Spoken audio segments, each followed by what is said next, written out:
Welcome to the very first episode of AI Made Practical. I'm John. Every week, we take the five most consequential AI stories and tell you what they actually mean for how you work and compete. Not just what happened, what's underneath it. And I'm Jessie. We built this show because the coverage kept telling us the news but skipping the analysis. That gap is exactly what we're here to fill. This is episode 1, and this week delivered. Let's get into it. Alright, generative AI first. And John, I have to start with the Google I.O. story because honestly, I've been thinking about it all week. Same. And for anyone who didn't catch it, Google I.O. most recently wrapped up. It was dense, and there's genuinely a lot to unpack. Where do you want to start? The price cut, because that is the headline that I don't think got enough attention. Google slashed the price of AI Ultra, their most capable AI subscription, by 60%. It went from $250 a month down to $100, and at $100, you now get 5 times higher usage limits, 20 terabytes of storage, YouTube Premium, and early access to Gemini Spark. 60%. That's not a promotional discount. That is a strategic repositioning. Pair it with the fact that Gemini 3.5 Flash is now powering Google search globally. What you're seeing is Google making a very deliberate bet. Get the best AI in front of the most people as fast as possible. It's the classic Google playbook: make the core free, charge for the premium tier.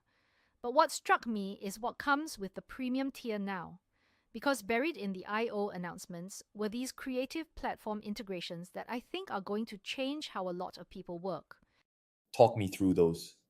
So Google announced that Adobe, Canva, and CapCut are all integrating directly into the Gemini app.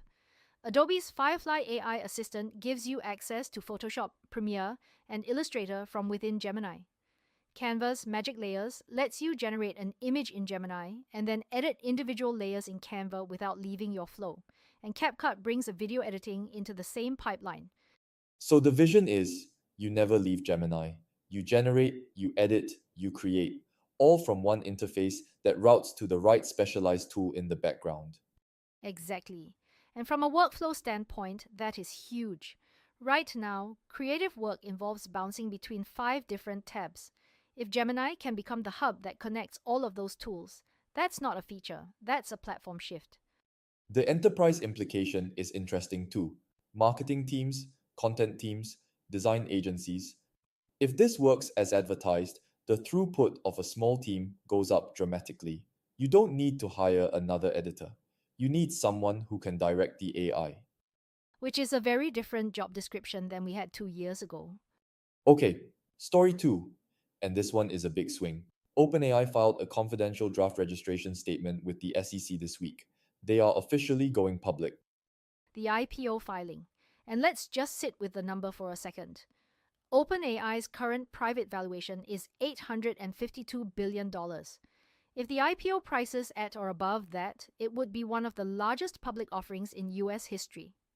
For context, Meta's IPO in 2012 valued the company at about 104 billion. Google's IPO in 2004 valued it at 23 billion. We are talking about a different scale of market event entirely. What I find fascinating is the timing. They're targeting a listing window between Labor Day and Thanksgiving this year. That gives them 3 to 5 months to do the roadshow, get institutional investors aligned, and manage the narrative. And there is a lot of narrative to manage: revenue model, regulatory risk, the relationship with Microsoft, the non-profit structure. It is complicated, but here's what I keep coming back to. An OpenAI IPO forces every enterprise software company that competes with them to answer a question publicly. Salesforce, ServiceNow, Adobe. Their investors are going to ask, what is your AI mode compared to OpenAI? That pressure is going to accelerate a lot of decisions. Great point. And for the AI industry broadly, a public OpenAI means public financials. We'll finally know what this business actually looks like from a revenue and margin perspective. The era of AI companies operating as black boxes financially is about to end. And that transparency will be healthy.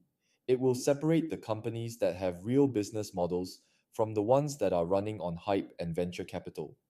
Agreed. All right, shall we move on? Let's go. Agentic AI.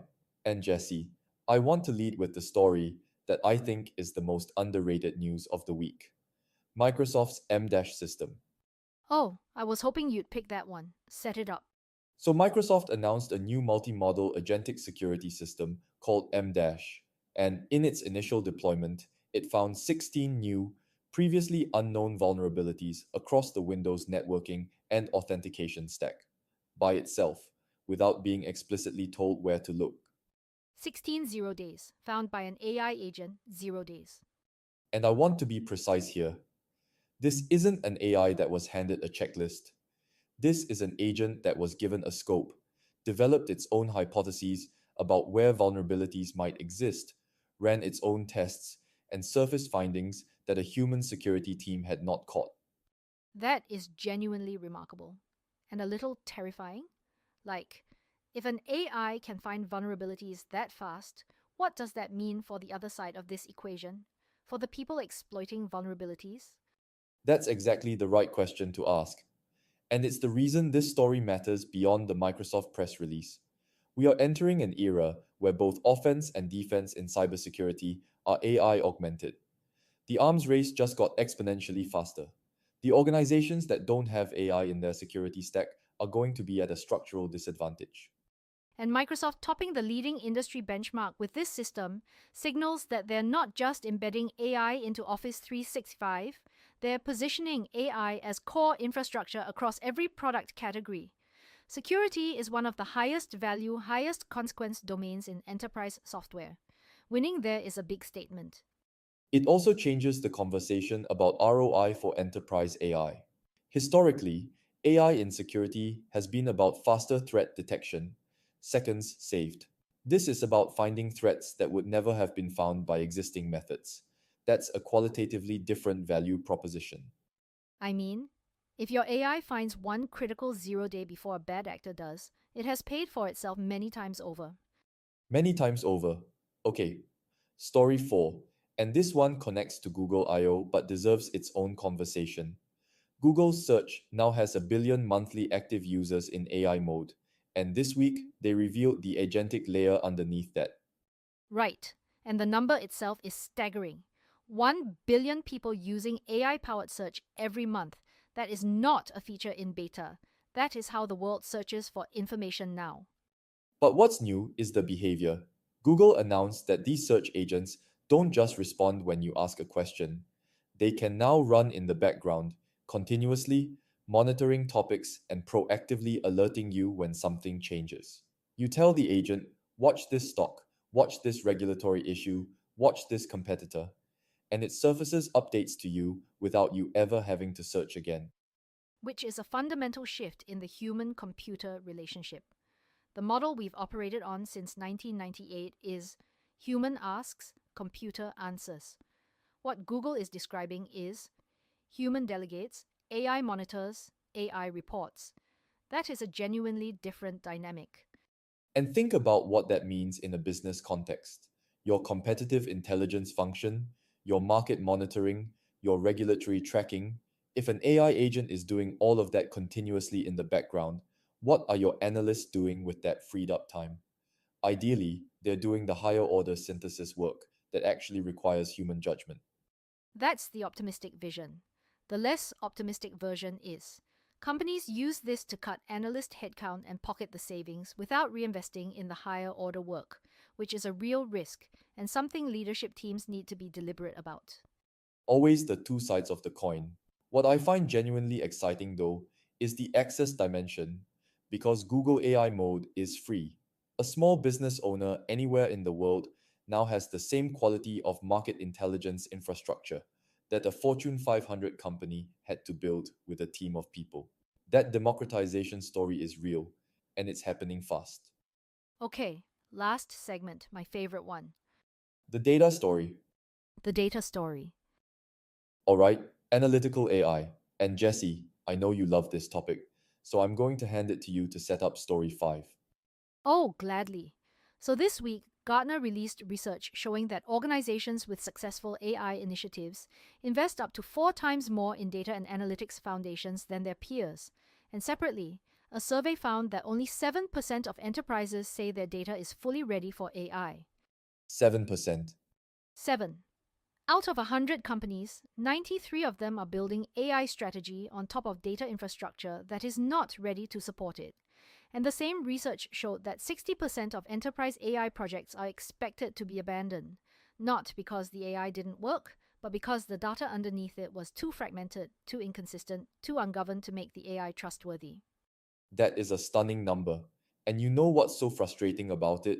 We've been talking about data quality as a foundational issue for 15 years. This is not a new problem. And yet, here we are in 2026 with the most powerful AI tools in history available to enterprises. And most of them can't use them properly because they never fixed the data. Right. And what IBM's Think keynote drove home this week, they were pretty blunt about this, is that the companies winning with AI are not the ones that deployed the most chatbots. They're the ones that fundamentally redesigned how their business generates, governs, and serves data. That is a leadership decision, not a technology decision.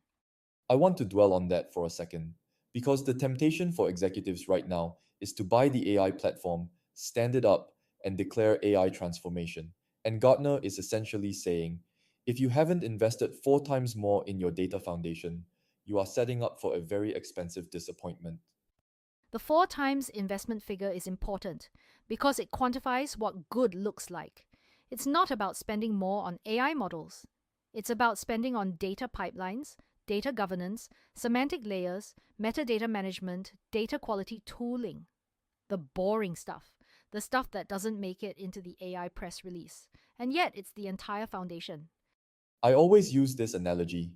You can put the most powerful engine in the world into a car, but if the fuel is contaminated, the car doesn't move. Data quality is the fuel, and most organizations are running on contaminated fuel. That is the perfect analogy, and I'm stealing it. Please do. So, what's the practical takeaway for someone listening to this who's in the middle of an AI initiative right now? 3 things. 1. Before you buy another AI tool, audit your data. Seriously, do an honest assessment of what state your core data assets are actually in. 2. The organizations investing 4 times more in data foundations are not doing that all at once. They are making sustained, disciplined investments over time. Start now, even if the scope is small. 3. Governance is not the enemy of speed. The companies with strong data governance are actually moving faster on AI because they trust their outputs. The ones without governance keep having to pause and clean up messes. Audit, invest, govern. That's the playbook. And I'd add a fourth: make data infrastructure a board level conversation. Not IT, not the data team, the board. Because the 4 times investment number implies real budget, and real budget requires real conviction at the top. Absolutely. This is where CEOs and CFOs need to be engaged. The AI race will not be won by the company with the best model access. It will be won by the company with the best data. Okay, 5 stories, a lot of ground covered for episode 1. Let's tie it together. Jesse, what's your theme of the week? Mine is consolidation with teeth. Google cutting prices and wrapping Adobe, Canva, and CapCut into Gemini. OpenAI going public to formalize its market position. Microsoft using AI agents to dominate the security benchmark. These are not companies experimenting anymore. These are companies consolidating their positions aggressively in ways that will be very hard to dislodge. The platform wars in AI are moving from who has the best model to who has the best ecosystem. And this week showed us exactly where those ecosystems are starting to harden. I love that. My theme is the accountability moment. The data story is the most important one for me this week because it is the moment of reckoning that I think the industry needed. 60% of AI projects at risk of failure, 7% of enterprises with AI ready data. The hype cycle is hitting the reality wall, and the organizations that take that seriously now invest in their foundations and build disciplined practices around data, governance, and measurement. Those are the ones that are going to look very smart in 2 years. Accountability moment. I like that a lot. The bill for the hype is coming due, and the payment is data work. Exactly. And honestly, that's not bad news. That's clarifying news. It tells you exactly what to go do. All right, that is a wrap on episode 1 of AI Made Practical. And honestly, John, what a week to launch on. Couldn't have scripted it better. Google, OpenAI, Microsoft, and the data reckoning that the whole industry needed, all in 1 week. If this is what week 1 looks like, I genuinely cannot wait for what's coming. If you made it this far, thank you. Seriously. This show exists because we believe there's an audience of smart, busy people who want real analysis, not just headlines. If that's you, you're in the right place. Subscribe wherever you get your podcasts so you never miss an episode. And if this was useful, share it. There is someone in your network right now trying to make sense of all this AI noise, and this show is for them. Tell them about it. Word of mouth is how great podcasts find their audience, and we are just getting started. If you've got a story you think we should cover or a question you want us to dig into, reach out. We read everything. This is a conversation, not a broadcast. We'll be back next week with 5 more stories, deeper dives, and hopefully at least one moment where Jesse dramatically gasps at a statistic. I make no promises. The statistics keep earning it. Until next week, stay sharp, stay curious, and keep making AI practical. See you then.